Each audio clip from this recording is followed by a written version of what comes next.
The system is starting. You have been chosen to hear this.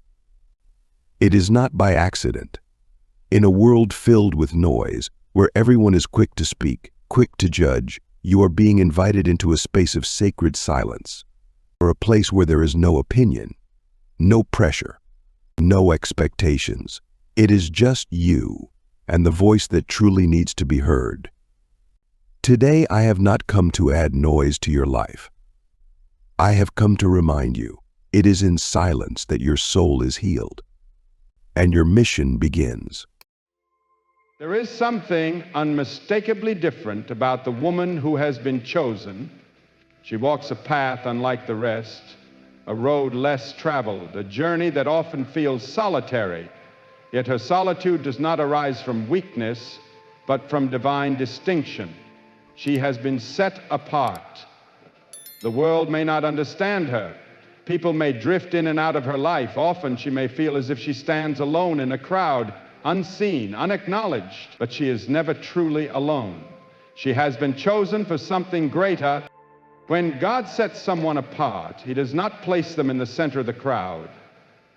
He calls them away from the distractions, away from the noise, away from the voices that might steer them astray. A chosen woman is not forged in the warmth of constant companionship, but in the solitude of divine preparation. She is not called to conform, but to rise above. She is not called to follow the common path, but the narrow road walked by few. Look to the scriptures and you will find that every woman chosen by God first walked alone before stepping into her destiny. Esther was taken from her people before she became queen. Ruth left all she had ever known before discovering her purpose. Hannah prayed in anguish alone before she gave birth to a prophet. Mary carried a divine promise no one could fully comprehend. So it is with the chosen woman. She is set apart not because she is forgotten, but because she is destined. She walks alone, not because she is forsaken, but because God is leading her where others cannot follow. Her rejection is not a reflection of her worth, but a pruning.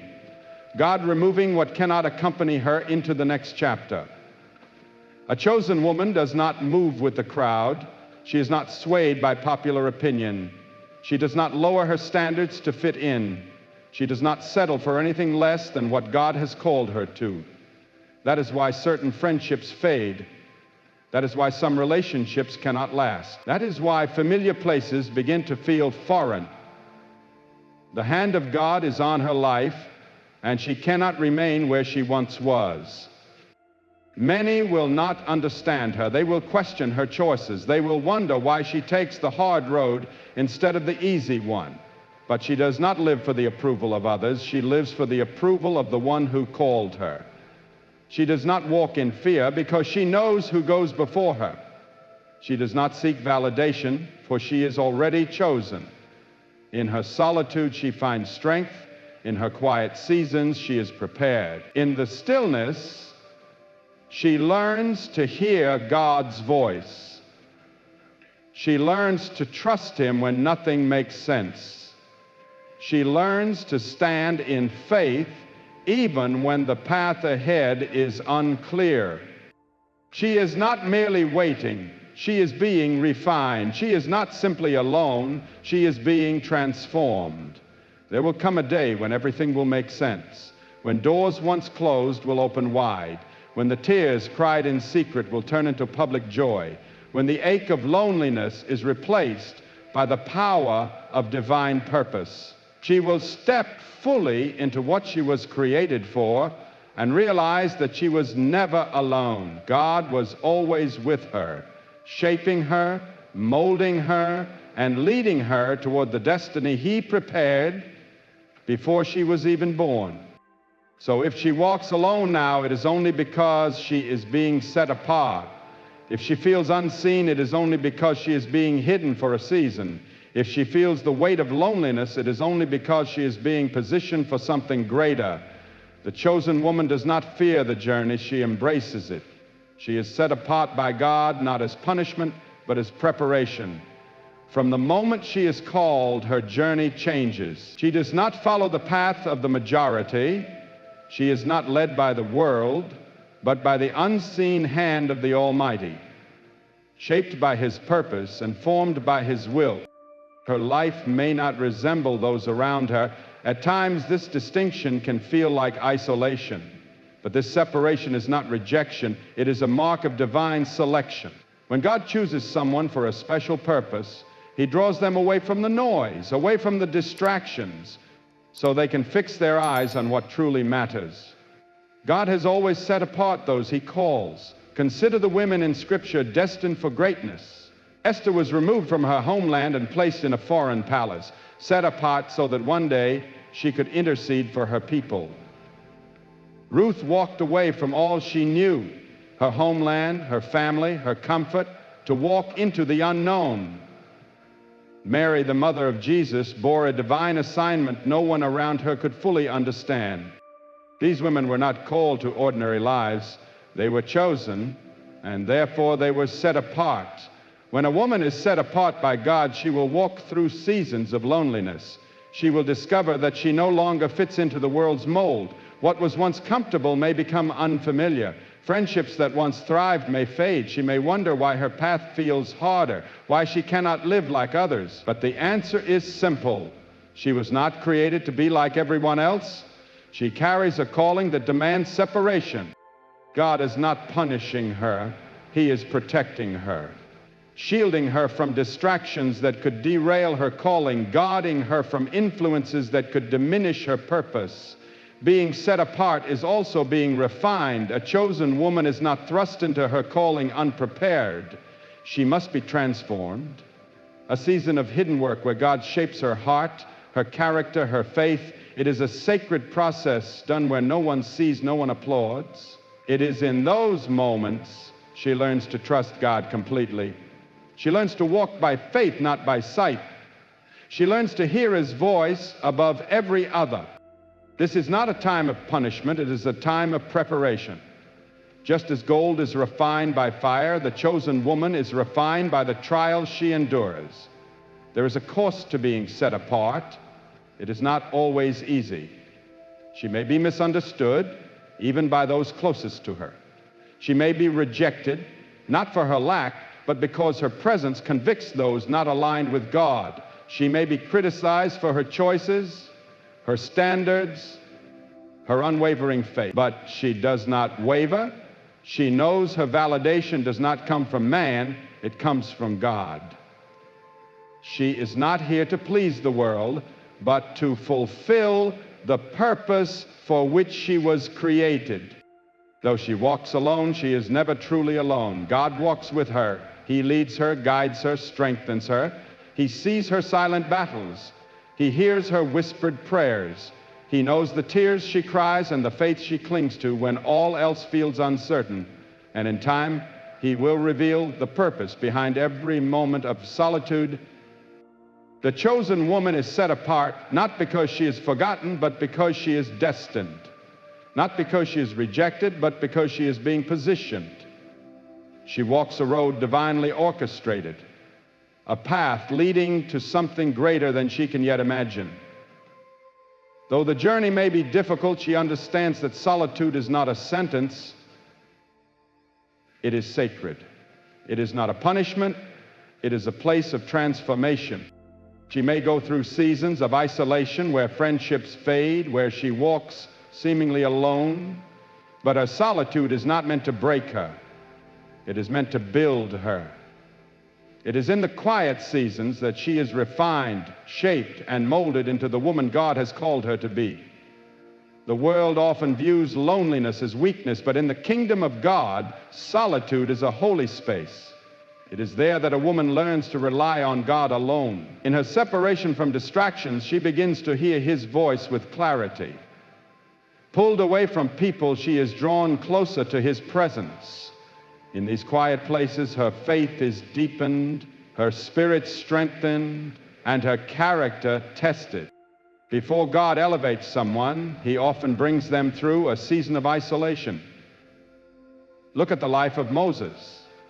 Before becoming the great deliverer, he spent 40 years in the wilderness. David was anointed king, but before he wore the crown, he hid alone in caves seeking God. Even Jesus withdrew into the wilderness for 40 days before beginning his public ministry. If a chosen woman finds herself alone, she must understand this is not a sign of rejection. It is a sign of preparation. God is silencing the noise so she can hear him. He is stripping away the unnecessary so she can focus on what truly matters. He is leading her through a process that will prepare her for the calling ahead. A chosen woman is not made in the spotlight. She is made in the secret place. The world may never witness her transformation, but God sees it all. He sees her midnight prayers, her silent tears, the inner battles she faces, and he is using every moment of solitude to strengthen her, to make her wiser, and to prepare her for what is to come. The process is not always easy. There will be days she questions why she must face such struggles alone. Times she wonders why her path feels so difficult. But the difficulty is a clue. It speaks to the greatness of the calling. Diamonds are formed under pressure. Gold is purified by fire. And a chosen woman is shaped in solitude. Not everyone can go where she is going. One of the hardest lessons she must learn is that some people are only meant to walk with her for a season. She may wish to hold on to relationships or connections that once felt safe. But when God leads her to greater things, he removes those who cannot journey with her. This is not rejection. It is divine redirection. God sees what she cannot. He knows the hearts of those around her. He knows who will help her and who will hinder her. And because he loves her, he separates her from anything that would delay or diminish her destiny.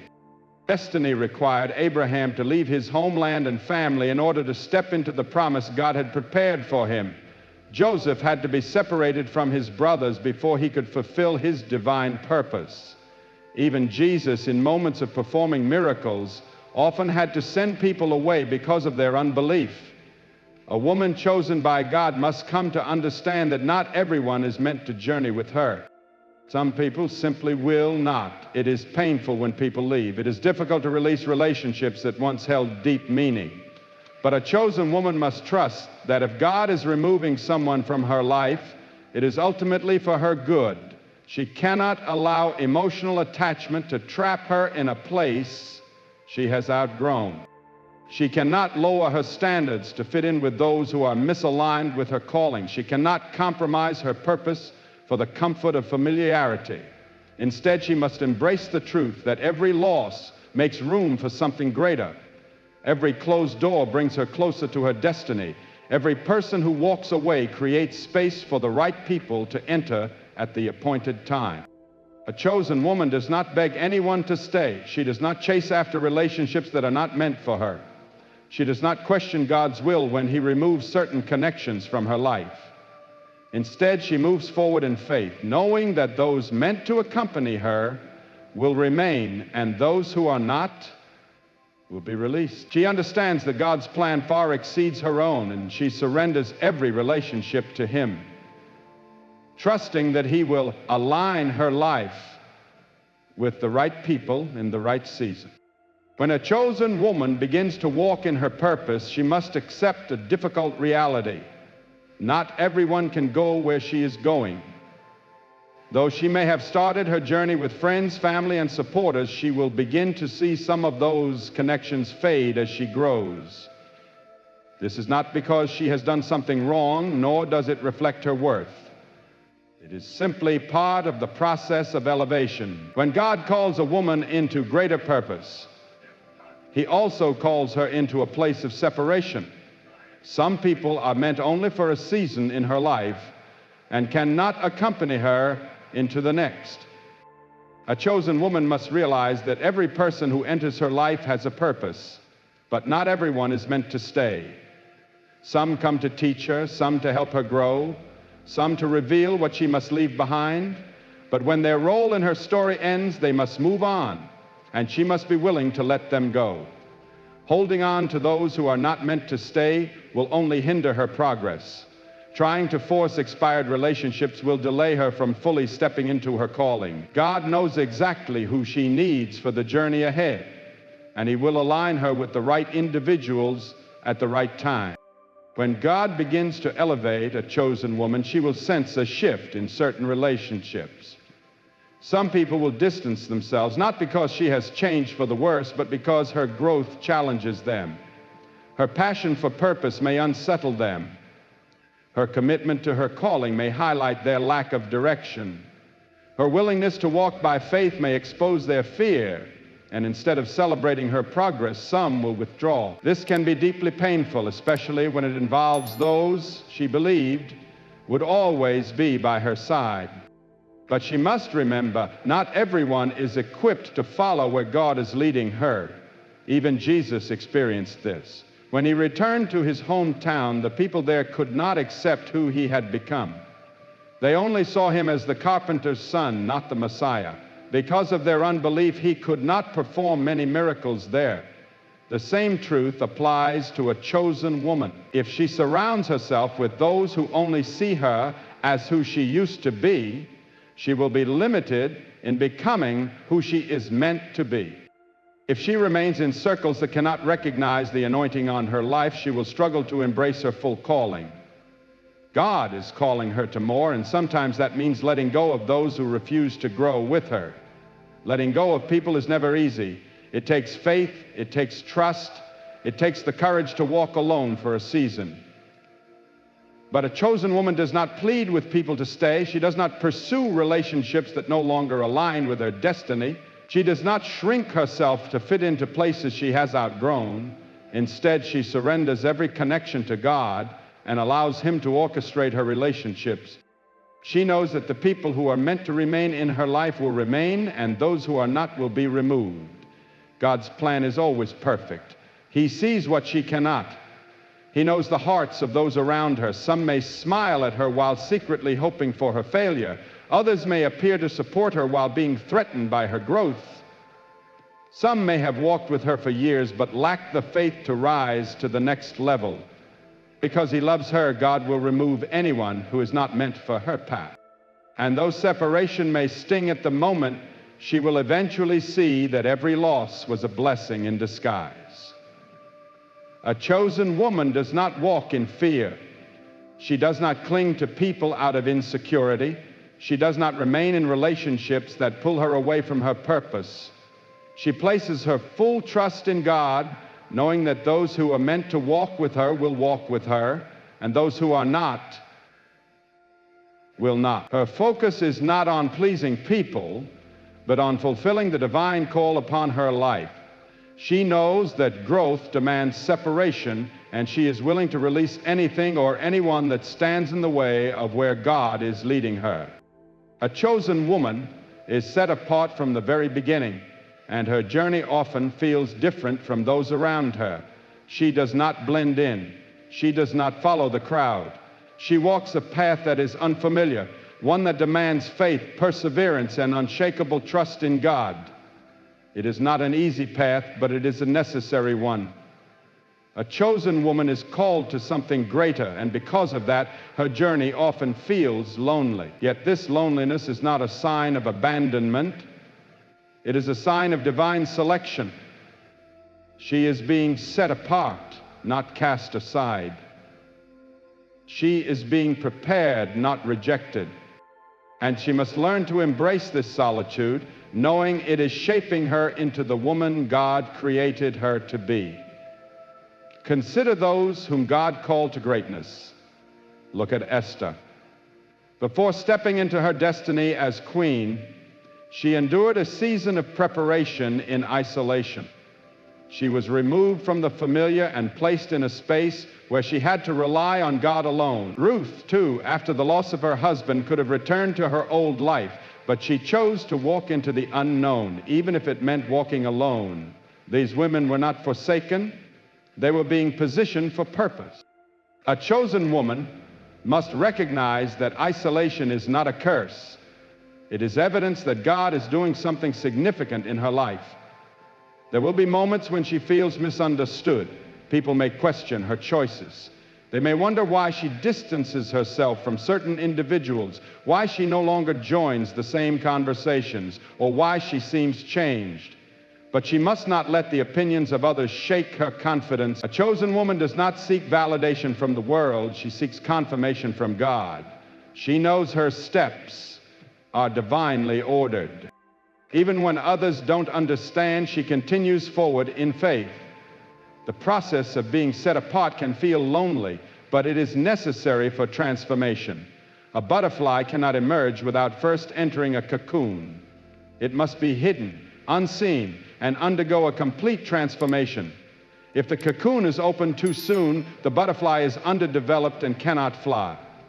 The same is true for a chosen woman. If she rushes the process or chooses comfort over purpose, she risks stepping into something before she is ready, missing the fullness of what God has in store. She must trust that solitude is not punishment, it is preparation. God is removing what no longer serves her. Habits, mindsets, and even relationships that hinder her destiny. A chosen woman must not cling to what God is trying to release. She cannot carry unnecessary baggage into the next season. She must release anything weighing her down, no matter how painful. This process is not easy, but it is essential for growth. The more she surrenders, the lighter she becomes, and the lighter she becomes, the higher she can rise. In solitude, she learns to hear God more clearly. When life is filled with noise and distractions, it is hard to discern His voice. But in stillness, she hears His guidance, learns to trust His leading, and grows in wisdom, strength, and spiritual maturity. What may feel like isolation is actually divine instruction. She is being positioned for greater things, and God is preparing her heart, mind, and spirit for what's to come. She may wonder why others seem to have an easier path, why her road is filled with struggle while others appear to move forward with ease. But she must remember the weight of her calling is different. She is not called to an ordinary life, she is called to something extraordinary. And extraordinary callings demand extraordinary preparation. The trials she faces are not to break her, they are meant to build her. They are refining her, strengthening her, and equipping her for the journey ahead.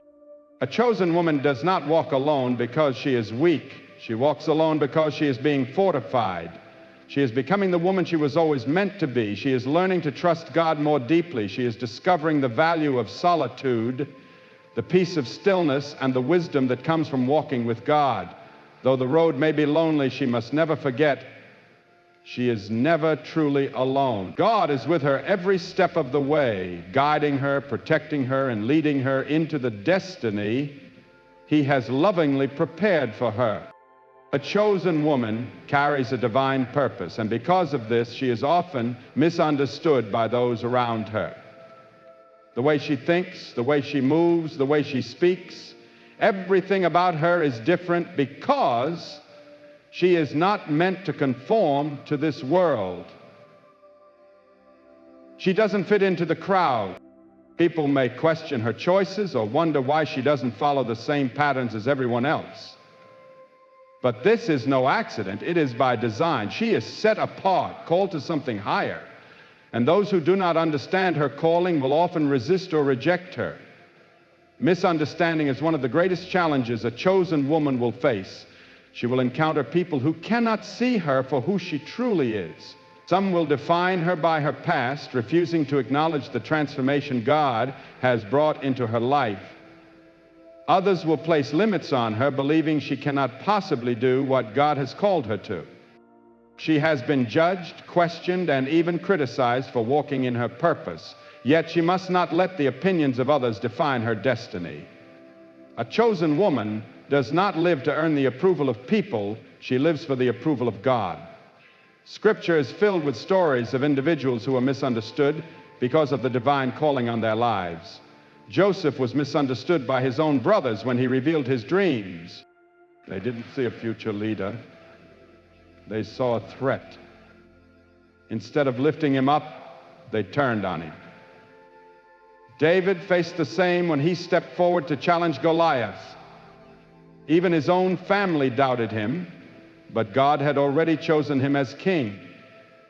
And even Jesus in his own hometown was rejected. People could not fathom that the carpenter's son could actually be the Messiah. A chosen woman must recognize that being misunderstood places her in sacred company. Often it is a sure sign that she is walking in divine purpose. It is easy to feel disheartened when others fail to perceive what God is doing in her life. She may feel the urge to explain herself, to seek understanding, to be validated by those who will never fully grasp her calling. But she must resist that urge. Not everyone is meant to understand. Not everyone is supposed to see what God is doing in her life. Some are simply blind to the anointing she carries, and that is not her burden to bear. She does not need to explain herself to those who are not assigned to walk beside her. Her purpose is not up for debate. One of the most dangerous traps for a chosen woman is the temptation to shrink herself to fit into spaces never meant for her. She may feel pressure to water down her faith, to conform to expectations, to make herself more palatable to those who don't understand her, but in doing so, she not only denies who she is, she denies the calling God has placed on her life. She was not made to blend in. She was made to stand out. She was not called to be like everyone else. She was called to be set apart. A chosen woman must walk boldly in her purpose, even when misunderstood. She must trust that God sees what others cannot. She must hold tight to the truth that she is fully known and fully loved by the one who created her. She does not need to convince anyone of her worth. She does not need the validation of those who cannot comprehend her calling. Instead, she must fix her gaze on God and move forward with unwavering confidence. There will be seasons where she feels alone, misunderstood, and isolated, questioning why the weight of her calling is so heavy, especially while others seem to move easily through life. But she must remember, being misunderstood is often part of the refining process. It is confirmation that she is on the right path. The enemy does not waste energy attacking those who wander aimlessly. He targets those stepping into their calling. She must remind herself that she is never truly alone. God sees her heart, knows her struggles, and walks beside her every step of the way. When she feels rejected, he reminds her that she is accepted in him. When she feels invisible, he whispers that he sees her. When she feels unheard, he speaks peace to her soul. Her purpose is not dependent on being understood by people. Some will celebrate her, others will ignore her. Some will see her anointing, others will miss it entirely, but none of that changes the truth. God has chosen her for something greater. She must continue to walk by faith, knowing that her journey is not about being understood. It is about being obedient to the one who called her. A chosen woman possesses a strength the world often fails to understand. Her path is one of endurance, perseverance, and walking through fire, only to emerge refined. The trials she faces are not arbitrary, they are intentional. She is tested in ways others are not, because her calling requires a depth of preparation others may never encounter. The weight of her destiny is immense, and because of it, she must be fortified through experiences that may feel like breaking, but are truly building her. While others walk an easier road, she encounters resistance, roadblocks, and detours, each one drawing her closer to God. The enemy has no interest in those who pose no threat, but a chosen woman, she carries within her a light that causes darkness to tremble. Her presence shifts atmospheres. Her anointing disrupts strongholds, and her faith has the power to break chains.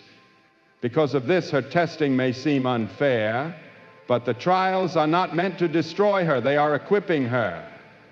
Every challenge she faces is an opportunity for growth. Every setback is a lesson, molding her into the woman she was created to be. Rejection teaches her resilience. Betrayal grants her wisdom. Loneliness draws her closer to God. She may not understand the purpose in the moment, but each hardship is preparing her for the future. What appears to be a loss is often a lesson. What feels like a delay is frequently divine protection. The fire she walks through is not meant to consume her, but to refine her. Just as gold is purified through intense heat, so too is she purified through trial. These seasons of discomfort are essential, necessary to burn away anything within her not aligned with God's purpose. She cannot carry old habits, toxic patterns, or unhealthy connections into the next chapter of her calling. The refining fire leaves behind only what is true, valuable, and unshakable. She will feel tired. She will question why her journey seems harder than others. She will wonder why she can't take the easy road. But she must remember, she is being prepared for something far greater. A soldier does not enter battle without enduring rigorous training. A diamond is not formed without pressure. And a chosen woman does not step into her destiny without first being tested. Every tear, every battle, every season of waiting is forging her into a warrior. She is not weak, she is being strengthened. There will be moments she wants to give up, when the weight feels unbearable, when the journey feels endless. She may want to walk away from the calling that demands so much, but she must press on. She must move forward, even when she cannot see the full picture. The testing is temporary, but the transformation is eternal. The strength she gains now will sustain her in every future battle. She must trust the process. She must trust that God sees beyond what she can see. She must believe that her pain has purpose, that the trials have meaning, and that nothing she endures is wasted. And when she emerges from the fire, she will not be the same. She will be stronger, wiser, and fully prepared for the destiny that awaits.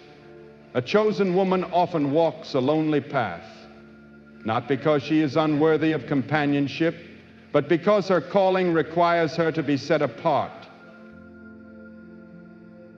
The higher the calling, the greater the isolation. Not everyone can walk with her. Not everyone will understand. Not everyone is meant to stay. She must learn to walk alone, not as a mark of weakness, but as proof of her strength. Her validation comes from God, not from a crowd.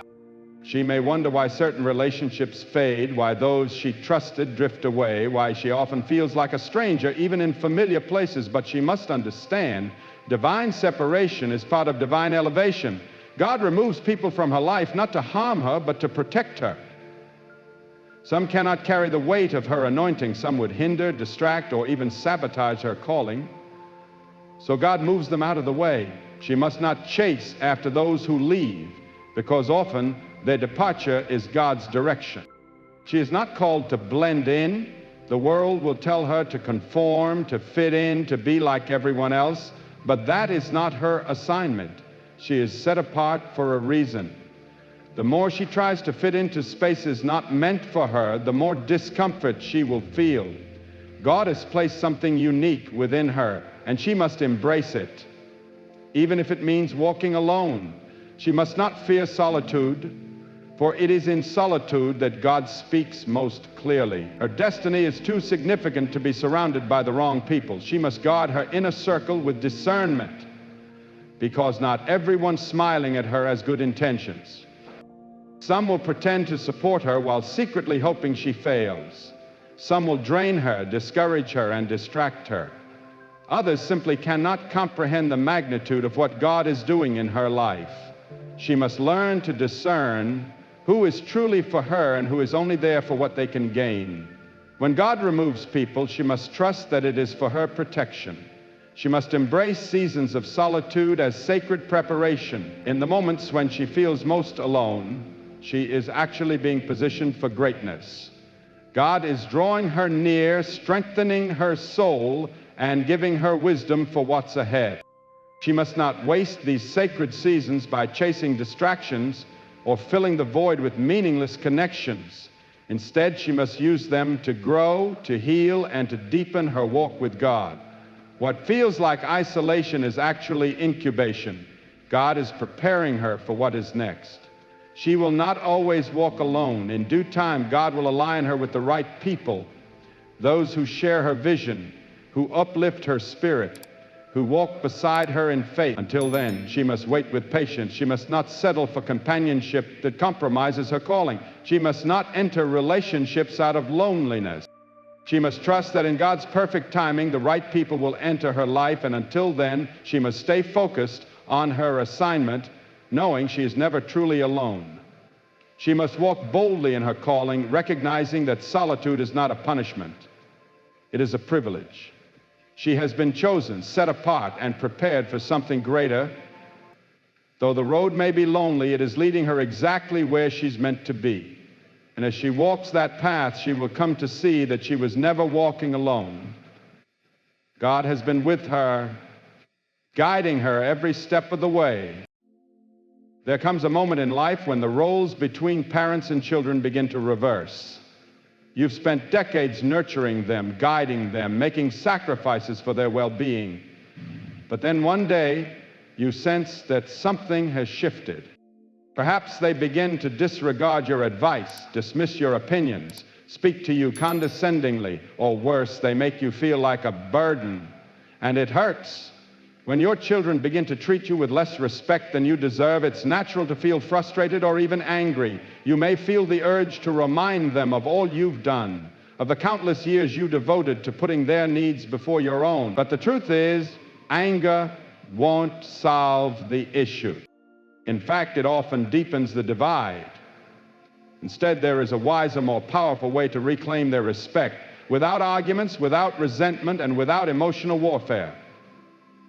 Today, I want to share with you 6 profound shifts, subtle yet powerful adjustments in how you respond that can radically change how your children see and treat you. Some of these may surprise you, but if you stay with me until the end, you'll understand how to reestablish yourself as a respected and valued presence in their lives.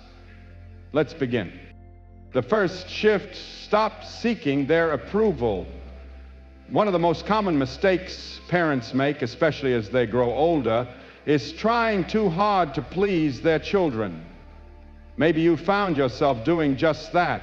You go out of your way to accommodate them. You say yes when your heart says no. You consistently place their needs above your own, hoping that eventually they'll appreciate you more. But here's the difficult truth. The more you chase their approval, the less they respect you. Respect is not gained through self-sacrifice, it is earned through self-respect. If you constantly bend over backwards, if you always give in, always play the peacekeeper, you're inadvertently sending the message that your own feelings don't matter. And when they begin to believe that, they start taking you for granted. I once knew a woman named Margaret, a strong, independent soul in her younger days, but as time passed, she began to let her children take over. She adjusted her schedule for their convenience, silenced her opinions, and even tolerated their condescending tone. I just want to keep the family together, she once told me, but the result? Her children stopped valuing her. They came to see her as someone who would always yield, always agree, always stay silent. She believed she was preserving peace, but in truth, she was surrendering her voice. If your children no longer respect you, the answer is not to demand it. It's to stop acting as if you need it. Set boundaries. Say no when it matters. Speak your mind, even if they don't like what you have to say. Because the moment you begin to respect yourself, they will begin to see you differently, and in time, that respect will return. The second shift, don't argue. Lead by example. When your children dismiss your insights, interrupt you, or treat you with disregard, your instinct may be to argue, to defend yourself, to remind them of your sacrifices, to insist that they listen. But allow me to share something that will save you years of heartache. Arguing never works.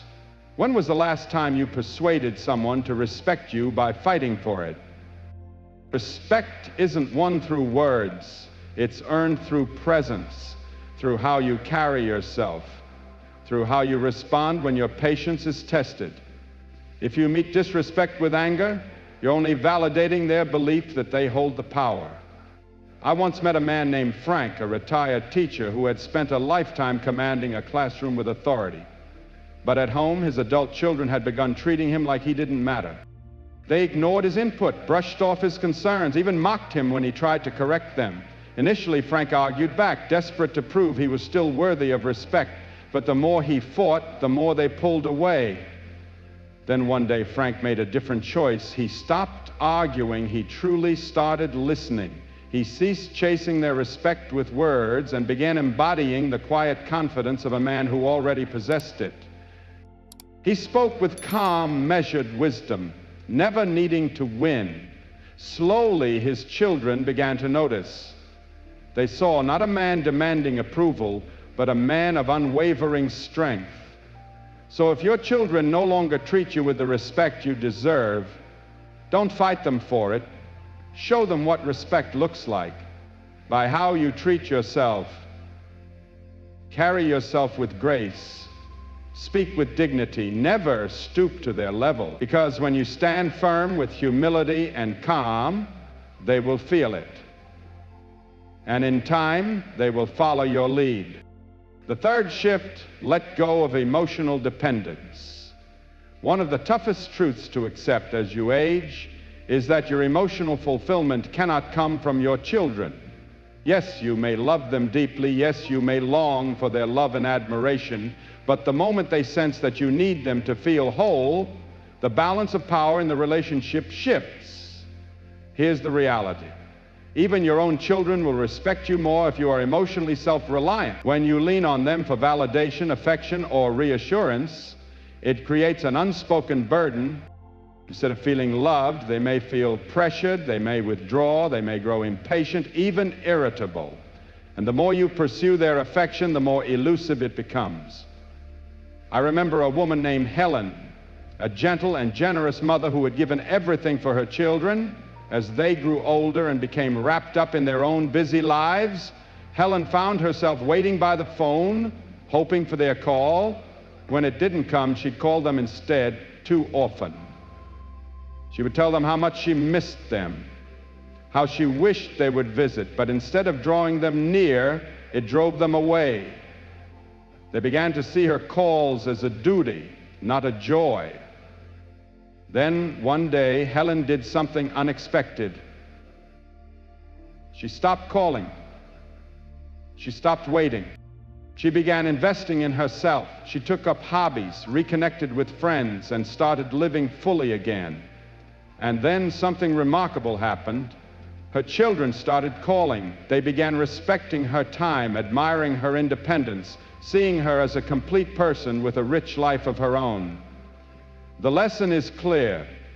The less you depend on your children to feel needed, the more they will begin to value you. When you stand tall in your own fulfillment, they will respect you, not out of guilt or obligation, but because they admire who you've become.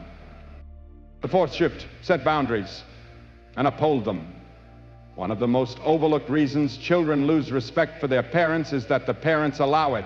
If you let your children speak to you disrespectfully, dismiss your views, or treat your time and feelings as unimportant, they'll continue to do so.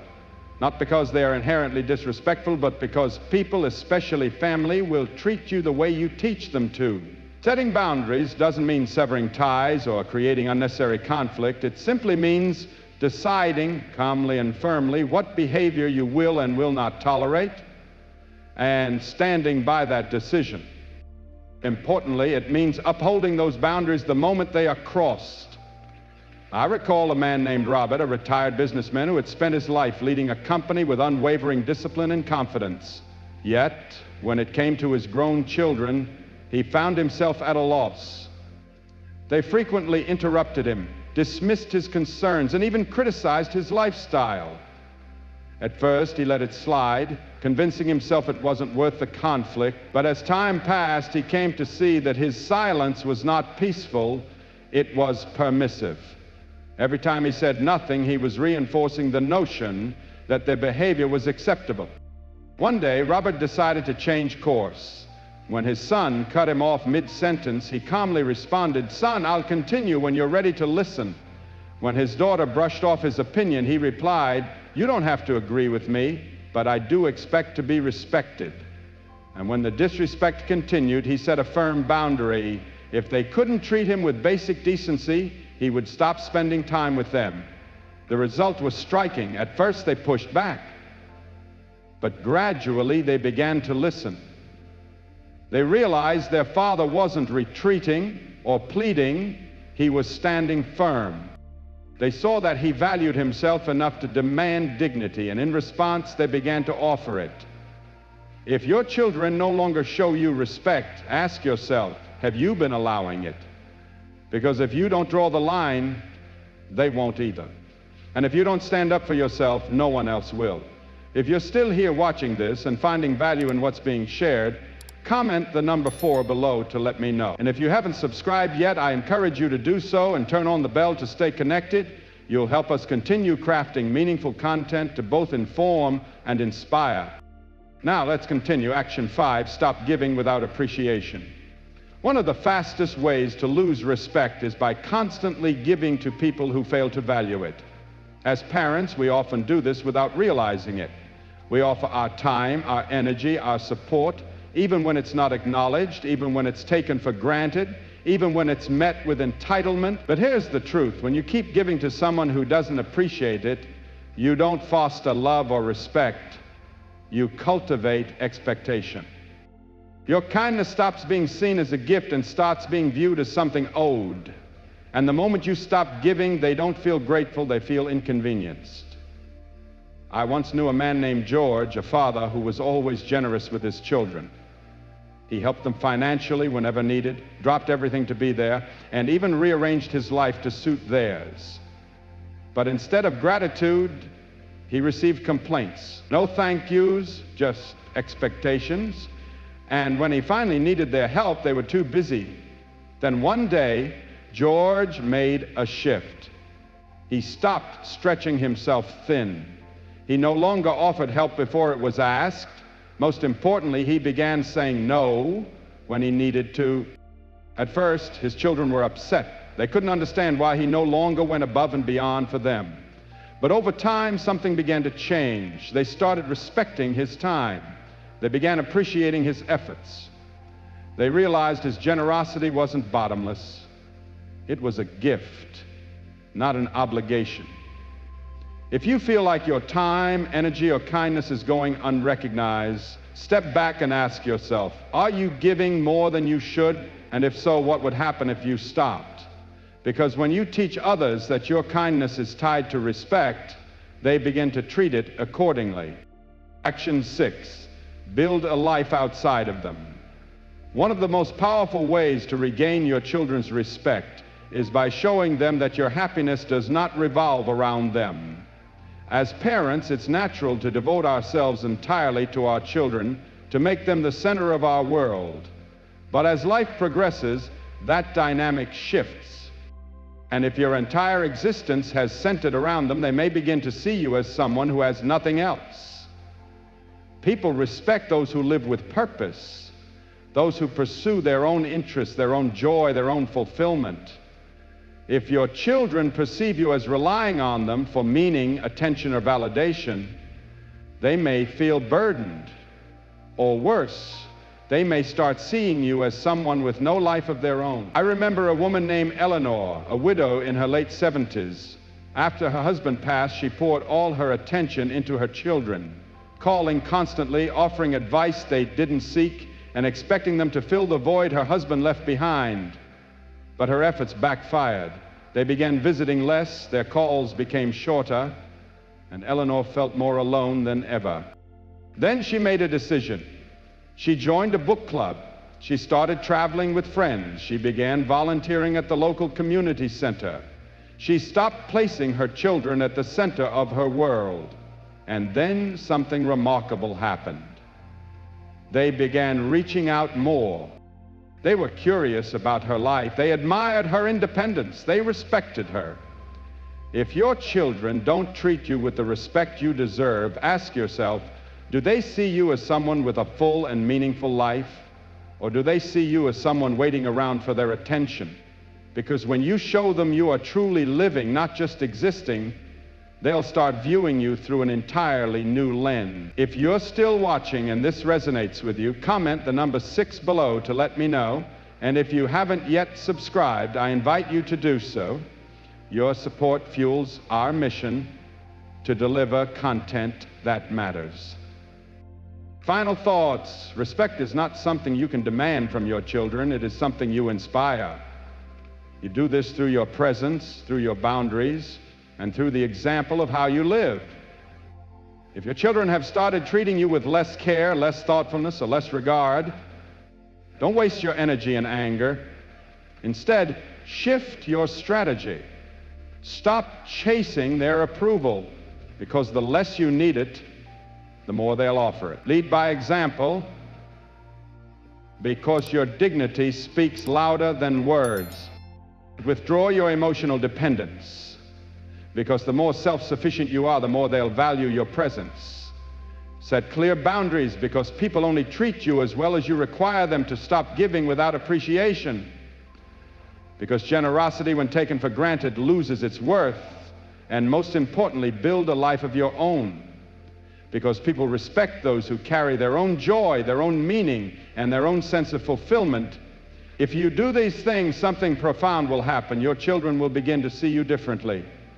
Not as someone merely waiting for their attention, but as someone who commands respect simply by being who they are. And in time, that respect will return, not because you demanded it, but because you earned it. Thank you for being with us today. We'd love to hear your thoughts. Leave a comment below and share one thing that stood out to you and how you plan to apply it in your life. Your voice matters to us, so don't hesitate to share. Reading your comments inspires and motivates us. If you found this video meaningful, please like, subscribe, and share. It helps us continue creating thoughtful content to uplift and empower you. Thanks for watching, and we look forward to seeing you in the next video. When God is preparing to bestow something great upon you, it rarely arrives in the way you imagine. The path to true greatness is almost always marked by trials, difficulties, and seasons of deep uncertainty. In this life, there are no shortcuts to success and no effortless roads to the dreams planted within your heart.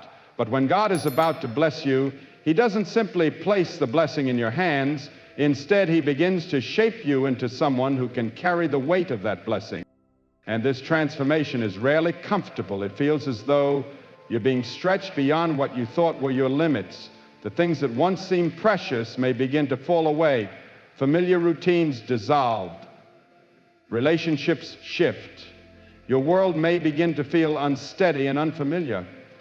Yet it is precisely in these unsettling moments that God is at work within you, refining, preparing, and molding you for what lies ahead. He doesn't casually hand you greatness. He equips you to steward it well.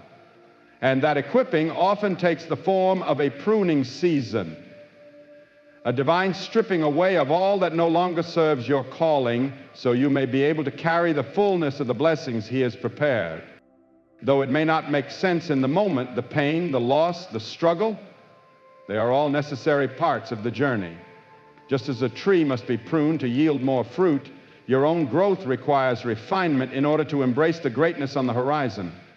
In these seasons, you will face tests of patience, of faith, and of endurance.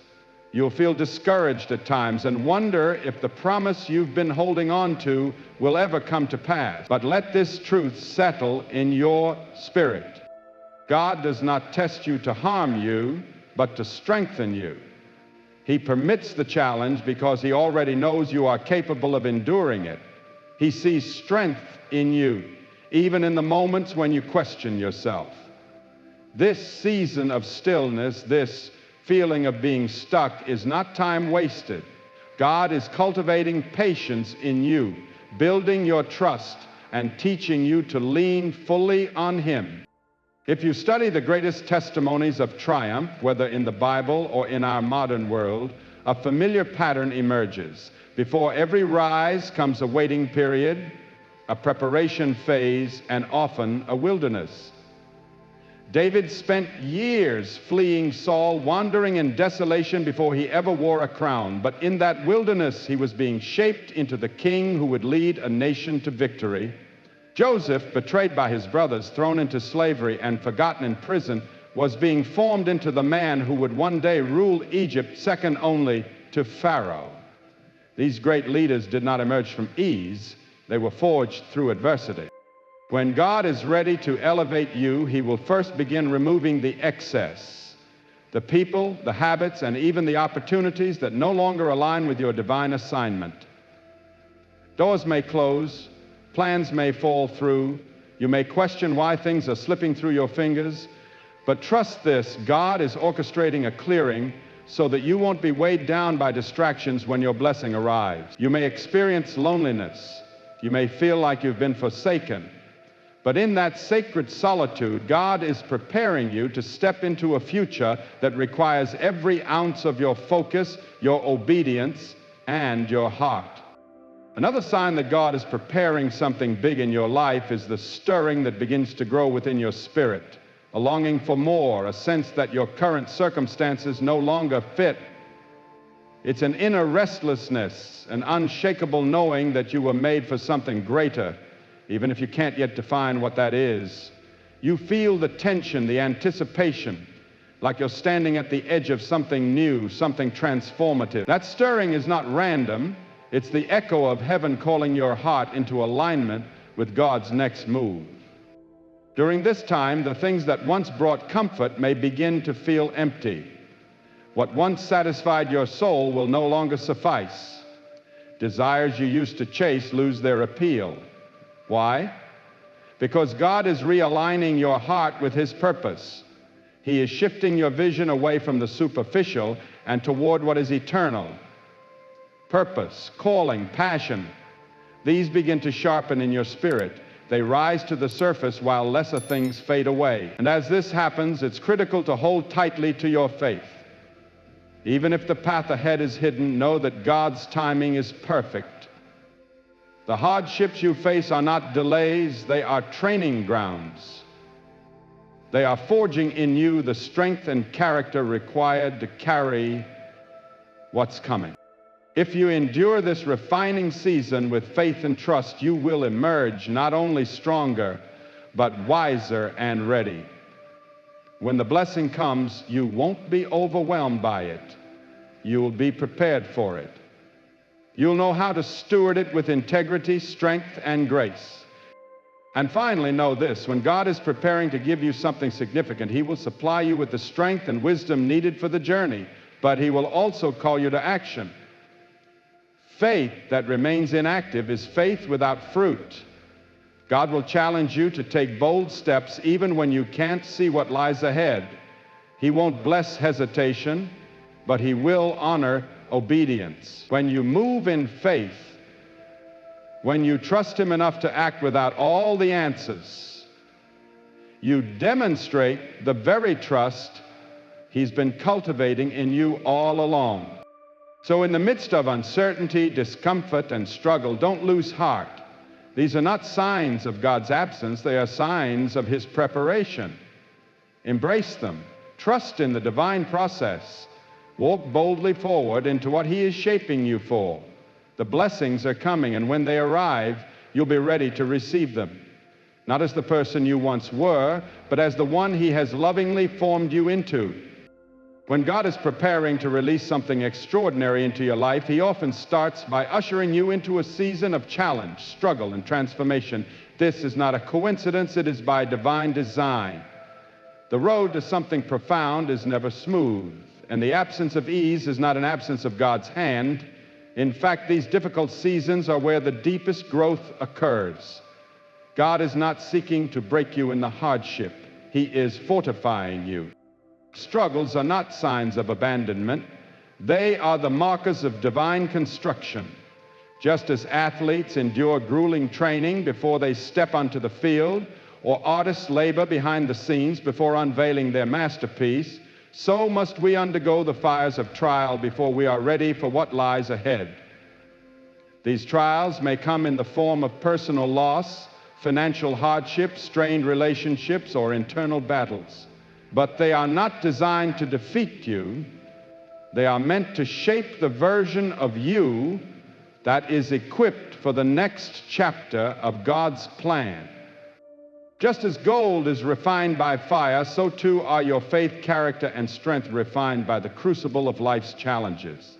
Though the heat may feel unbearable, it is in those very flames that you are being transformed.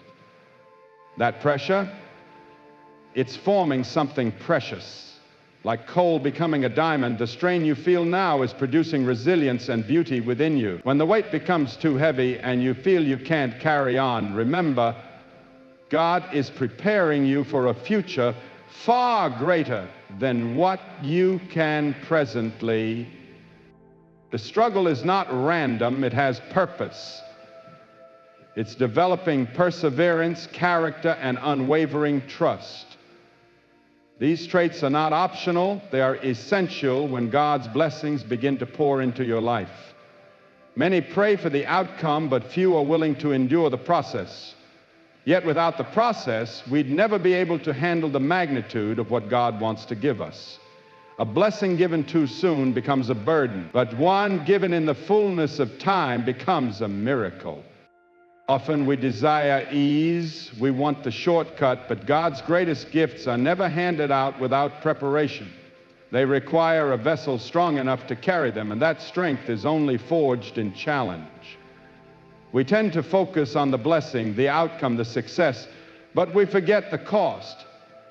And that cost is not paid in material things, but in character, perseverance, and unwavering faith. These trials don't just test our resolve, they deepen our trust in God.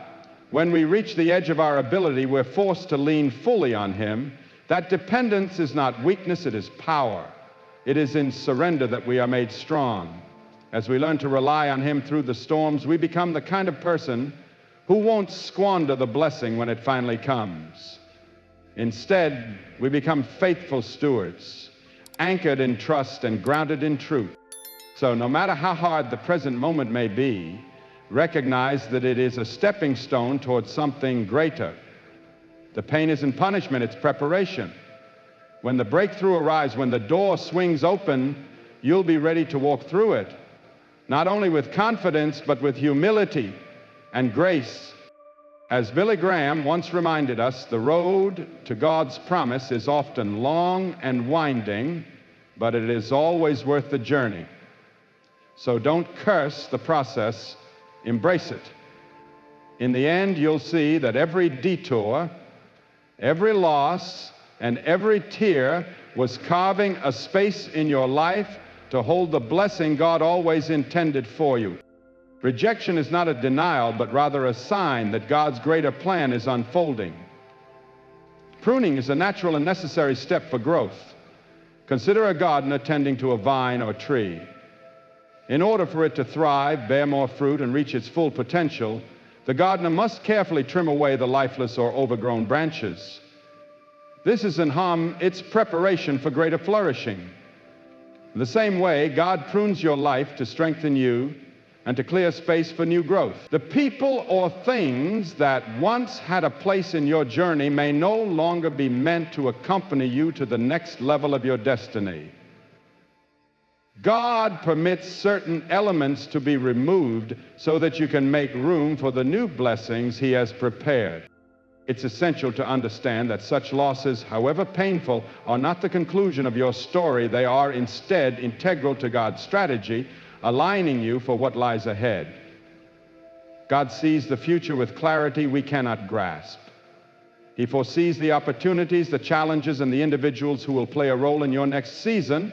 Some relationships or experiences may have fulfilled their purpose, but aren't intended to carry into the next chapter. As difficult as it may be, God sometimes has to sever the ties that keep you from embracing your divine calling.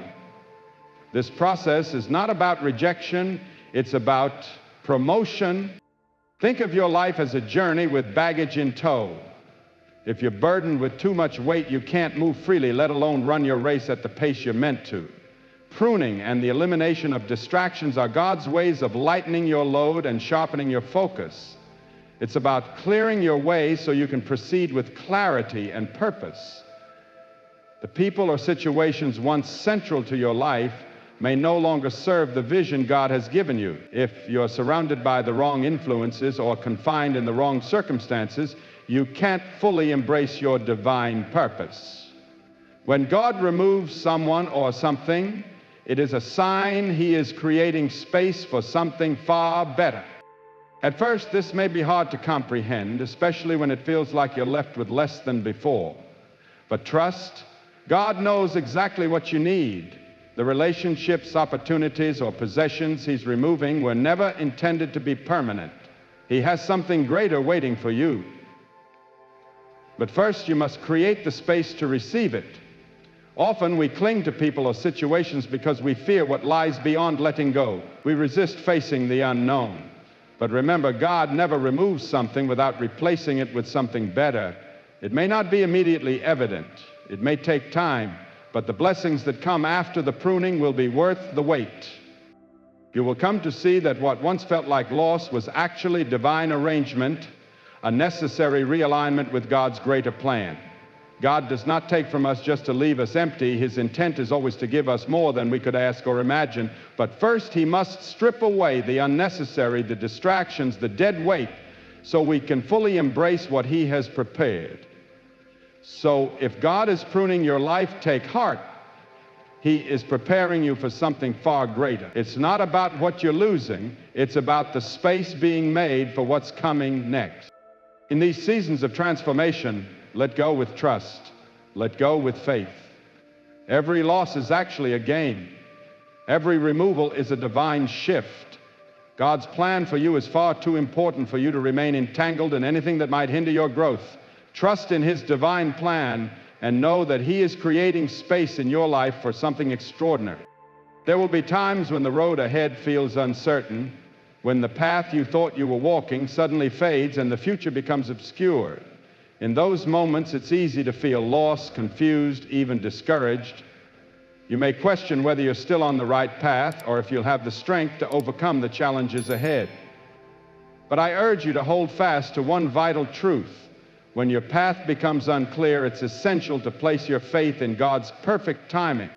God's design for your life is far greater than anything you can currently perceive. It's tempting to become consumed by the immediate struggles, the obstacles, the unknowns in front of you, but these very challenges are being used by God to steer you toward the higher purpose He has planned. Even amid uncertainty, God's timing remains flawless. He doesn't make mistakes. He doesn't rush or hesitate. His plan is deliberate and custom fit to your life and divine purpose. Trust in God's timing isn't always easy. We live in a world obsessed with speed, instant gratification, fast results, immediate solutions. When we desire something, we want it now. The longer the delay, the more our faith is tested. But God's timing does not follow our schedule. His ways are not our ways, and His thoughts are not our thoughts. At times it may feel like progress is at a standstill, but I assure you, God is never. He's working behind the scenes, orchestrating details, preparing people, aligning circumstances for the right moment to be revealed. The Scripture reminds us that God makes everything beautiful in its time. He is the master planner. He knows the exact moment each piece must fall into place. His timing is not random, it's intentional. Consider the story of Joseph from the Bible. Sold into slavery by his brothers, wrongfully imprisoned, and seemingly forgotten, Joseph endured years of hardship. Yet through it all, God's hand was upon him. At the appointed time, God elevated Joseph to a position of authority. using him to save countless lives, including those of the very brothers who betrayed him. Had Joseph been promoted earlier, he wouldn't have been prepared for the magnitude of his calling. God's perfect timing allowed Joseph to be shaped, refined, and strengthened for his purpose. Like Joseph, your journey may feel riddled with delays, uncertainty, and waiting. You might ask why progress is slow or why doors are closing when you're eager to move forward. But remember, God's delay is never his denial. He is preparing you. Every moment of waiting is part of his plan to shape your character, deepen your faith, and build your strength. Waiting is never wasted. In the waiting, we learn to trust more deeply, to depend on God more fully, and to grow into the people we must become in order to receive the blessings ahead. Sometimes it's not only about waiting for God to act, it's about bringing our hearts into alignment with his timing. Faith isn't only belief in God's power, it's belief in his timing. It means trusting that while you see only part of the picture, God sees it all. Trusting his timing means surrendering your understanding, knowing he sees what you can't. It requires faith to believe that he is never early, never late, but always right on time. I know it can be difficult to trust when the future is clouded, but I urge you, lean into God's timing. Release your need to control every detail. Surrender your fears, your doubts, your impatience. Let him lead you. He will carry you through the uncertainty, and when the time is right, he will open doors no man can shut. You may not understand it now, but one day you'll look back and see that everything happened exactly as it should have. And you will be grateful for every delay, every setback, and every moment of waiting. God is faithful. His timing is perfect. Trust him to take you exactly where you need to go. He is preparing you for something far beyond your imagination, and he will guide you into his purpose, step by step, perfectly timed. In the end, you'll see it was his timing that made all the difference. There comes a moment in every believer's life when they feel a quiet stirring deep within. The sense that they are being called to something greater than their current life. This longing doesn't stem from dissatisfaction, but from divine awakening. There is a quiet whisper within you, God's Spirit urging you to embrace the fullness of the purpose he has set before you. It is the divine spark that ignites transformation. This inner stirring is not random. It is the unmistakable sign that God is moving in your life, preparing you for something far greater than you've ever imagined. At first, this desire may feel unfamiliar, even unsettling. It may come as a restless yearning you struggle to articulate, a feeling that the life you've grown used to is no longer enough. It's as though a persistent, gentle voice keeps telling you there is more meant for you, more than the ordinary, more than what you've settled for. This is not a craving for material success, recognition, or worldly praise.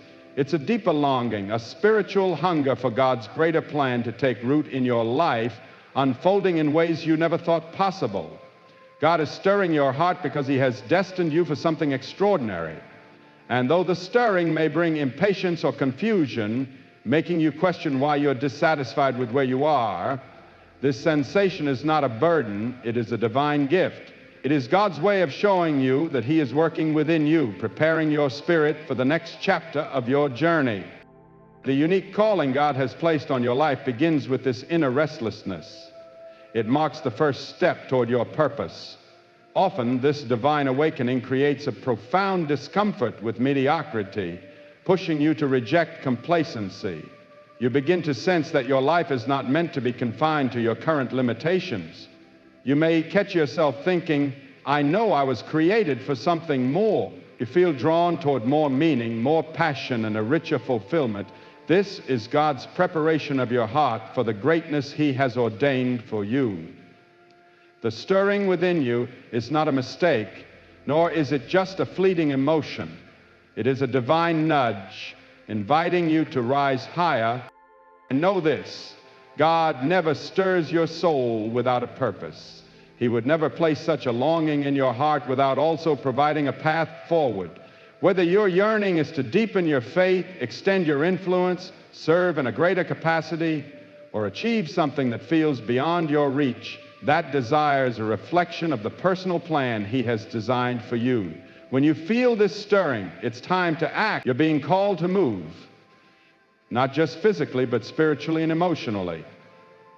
Leaving behind the comfort of where you've been and stepping into the unknown, trusting that God will guide you each step of the way. Yet within this calling lies a challenge to rise above the comfort zone that has quietly held you captive. When God begins to move your heart, it is His way of inviting you to step away from the mundane and embrace the miraculous. That longing for more is not a selfish ambition, but a divine invitation to expand your spirit, to take courageous steps, and to elevate your life beyond the ordinary. God is calling you into greatness, but this path won't be free of trials. It will require sacrifice, determination, and the courage to let go of the old and embrace the new. Yet I can assure you, what God has in store is far greater than anything you could imagine. When He stirs your heart, He is preparing you to see the fulfillment of the dreams and purposes He planted in your soul long ago. So if you are feeling that stirring today, that divine pull for something more, do not dismiss it. Do not allow it to fade. Lean into it, embrace it, let it propel you into the life God is calling you toward. He is faithful to complete what He began in you. That longing you feel is the evidence that He is leading you toward a life of purpose, abundance, and profound impact you've yet to discover.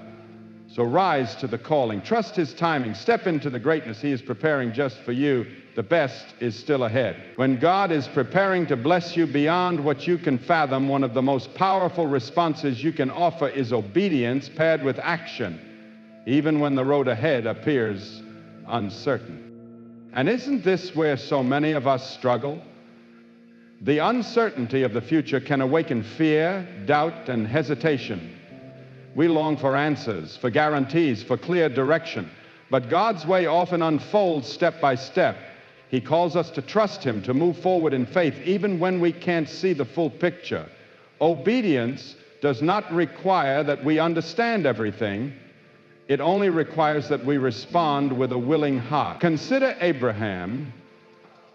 When God called him to leave his homeland, to walk away from everything familiar, Abraham didn't have a map or full details. All he had was God's promise, and yet he obeyed. He moved forward in faith, and because of that obedience, God blessed him in ways he could never have imagined. You see, obedience is the key that unlocks God's blessing. He is not looking for perfection or certainty. He is looking for willingness, for a heart ready to trust and move forward. This doesn't mean you won't have questions or feel fear. It simply means you trust that God's wisdom far exceeds your own and that His plan is always for your good, even when it's hard to see.